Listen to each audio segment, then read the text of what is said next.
Have you ever wondered why you're not living in the present? For me, the answer to that is pretty straightforward. Once you recognize that we have two distinct, different intelligences. One is the intelligence of the head. The other is the intelligence of the body. And they're both necessary, and they're very different from one another. The intelligence of the head is a closed system of ideas that intelligence refines and supplements and organizes. And it excels at reason, and it's wonderful and limited in ways that we don't always appreciate. So, for example, you cannot reason your way into the present. It's just not how it happens. And, when you look at why that's so, the nature of this intelligence in the head is one that enables us to gain perspective on the world. And perspective relies on distance. You don't have perspective in the middle of something. You need to step back from it. So the intelligence in the head believes in the subject-object relationship. I'm in here, the world is out there, and we're separate. And that, that sense of separation is valuable. It gives us perspective. But if you're living in the head, you're living separate from the world, separate from the present. And of course, the sense of being alienated from the present is inevitable. The intelligence of the body, by contrast, is sensational. It understands by feeling. And unlike the intelligence of the head, the intelligence of the body seems almost limitless. And I look to indigenous cultures to get a sense of the potential of what can be felt, what can be understood through the body. And they can feel animals moving through their world. They can feel the presence of water. They can feel medicines that are being offered by plants. They can feel each other's thoughts in certain circumstances. And, it's not that we've entirely lost the intelligence of the body. The language of Shakespeare is fully embodied. We understand the music of Beethoven through our bodies. It's here. It's just that we've given our allegiance to the head. And, between these two intelligences, the intelligence of the head that considers the present almost like a distraction or an interference with its job of abstract reasoning. And you contrast that with the intelligence of the body, which thinks by virtue of the present. It's not even that it adds the present to its process of thinking. It thinks by virtue of the present. What it most keenly feels is the present.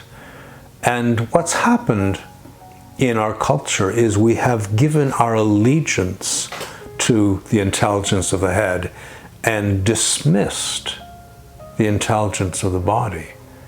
And you look at how head-centric our culture is. It runs through our iconography, through our architecture, through our language. We say two heads are better than one, and it seems obvious to us. Why don't we consider that maybe two hearts are better than one?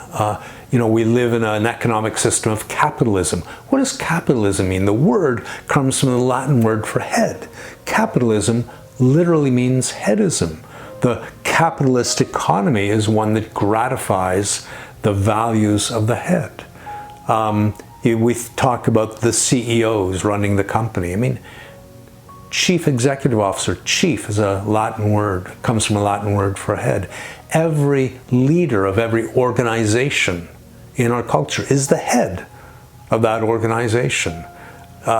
Captain of a football team, the word captain comes from the Latin word for head.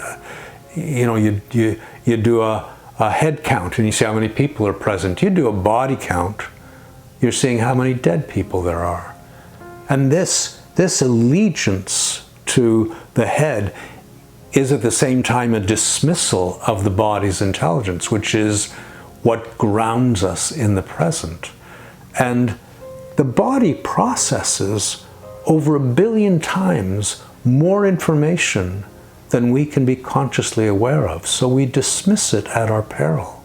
It is this vast resource. And you look at this trust that we've given to the intelligence of the head, and the mistrust we have of the body's intelligence. When we're in trouble, we go to the head, we try to outthink our circumstances, we lose our connection with the present.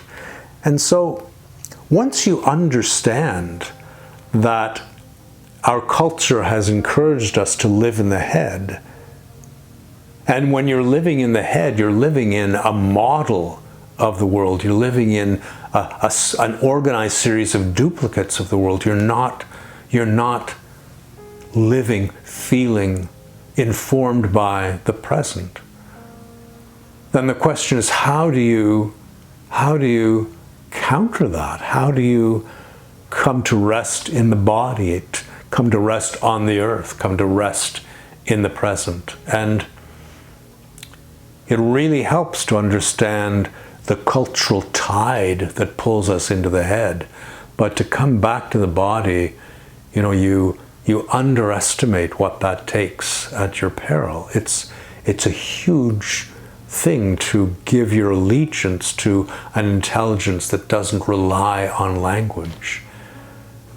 And so I'd like to offer a little challenge as a means of helping you navigate that journey, to begin it for yourself, which is simple. Can you just feel the body? Just that. Just feel the body without needing to organize its sensations, without bringing any expectation to what you'll find, without any preconception of how that should happen or what you should discover. To just allow yourself to feel the body and see what the body shows you. And as you do that, as you allow yourself to just feel the body and feel the breath coursing through it, you'll begin to feel the present through the body. And as you feel the present through the body, you discover that the body in its wholeness is the medium through which the present is revealed. And as you feel the present living through you and living in you, you'll find yourself living in the present.